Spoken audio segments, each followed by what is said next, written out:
Olá, vamos responder mais algumas questões de língua portuguesa. Hoje vamos responder uma questão do Enem 2020 e uma questão do Enseja 2019. Vamos para a primeira questão do Enem 2020. Quem quiser fazer a leitura do texto na íntegra, pausa o vídeo e faz a leitura. O questionamento é: os processos de interação comunicativa prevêem a presença ativa de múltiplos elementos da comunicação, entre os quais se destacam as funções da linguagem. Nesse fragmento, a função da linguagem predominante é a. Aí ele traz aqui 5 funções da linguagem: emotiva, referencial, metalinguística, poética e apelativa. A primeira, emotiva, é quando o autor escreve o texto passando as suas emoções pessoais, seus sentimentos. Então, emotiva é quando a predominância do texto é o autor passar suas emoções. Referencial é um texto que deve ser objetivo. Onde é que nós deveríamos encontrar esses textos objetivos? Os trabalhos acadêmicos, reportagens de jornais que a gente nem sempre encontra, mas deveria ser um texto objetivo. Os textos deveriam ser objetivos. Metalinguístico é quando o autor utiliza da própria língua para falar sobre a língua. Então a metalinguística é dessa forma, você vai falar da língua através da própria língua. Poética é comum nos textos literários, os poemas, os romances, tem a linguagem poética. Apelativa é quando o autor tenta convencer alguém a fazer alguma coisa. Então é comum os textos políticos de propaganda que tenta convencer o ouvinte de fazer algo que o autor deseja.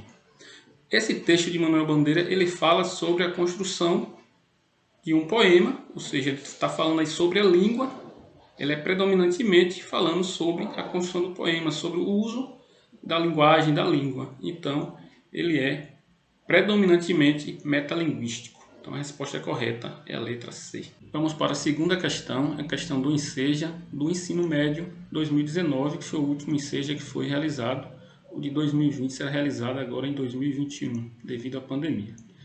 Então, tem um texto, esse texto mais curto, eu vou fazer a leitura dele. Bateu a fome bem no meio da madrugada e fiquei por alguns minutos naquela disputa mental entre a fome e a preguiça, até que a fome me venceu e eu me levantei, totalmente sonada e faminta. Ainda calçando os chinelos, me convenci de que não ligaria o fogão de forma alguma, resolveria o problema no máximo com uma salada ou algumas bolachas com requeijão. Abri a geladeira e avistei uma cenoura e um tomate na gaveta transparente. Pronto. Salada de cenoura ralada com tomate picado. Saudável e fácil.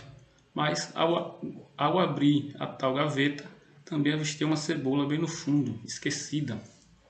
Tão esquecida que um broto pequeno surgia de uma superfície ainda tímida. Fiquei fascinada com aquele broto e esqueci a cenoura, o tomate, bem, até a fome.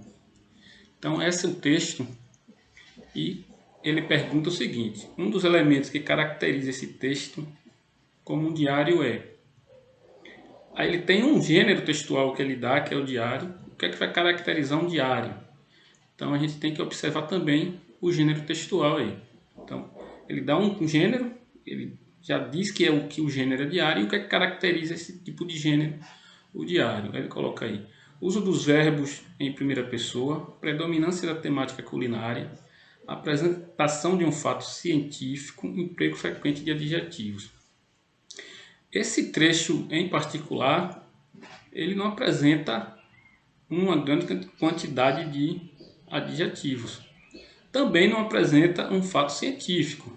É uma pessoa que está contando que acordou à noite com fome e foi na geladeira providenciar, fazer alguma coisa para comer. A predominância também da temática culinária, não, ele não está ensinando ninguém a cozinhar. O que predomina mesmo no texto, e até por ser um diário, é o uso dos verbos em primeira pessoa. Como a gente vê aí, durante todo o texto, ele apresenta diversas vezes os verbos na primeira pessoa. Então a resposta correta é a letra A.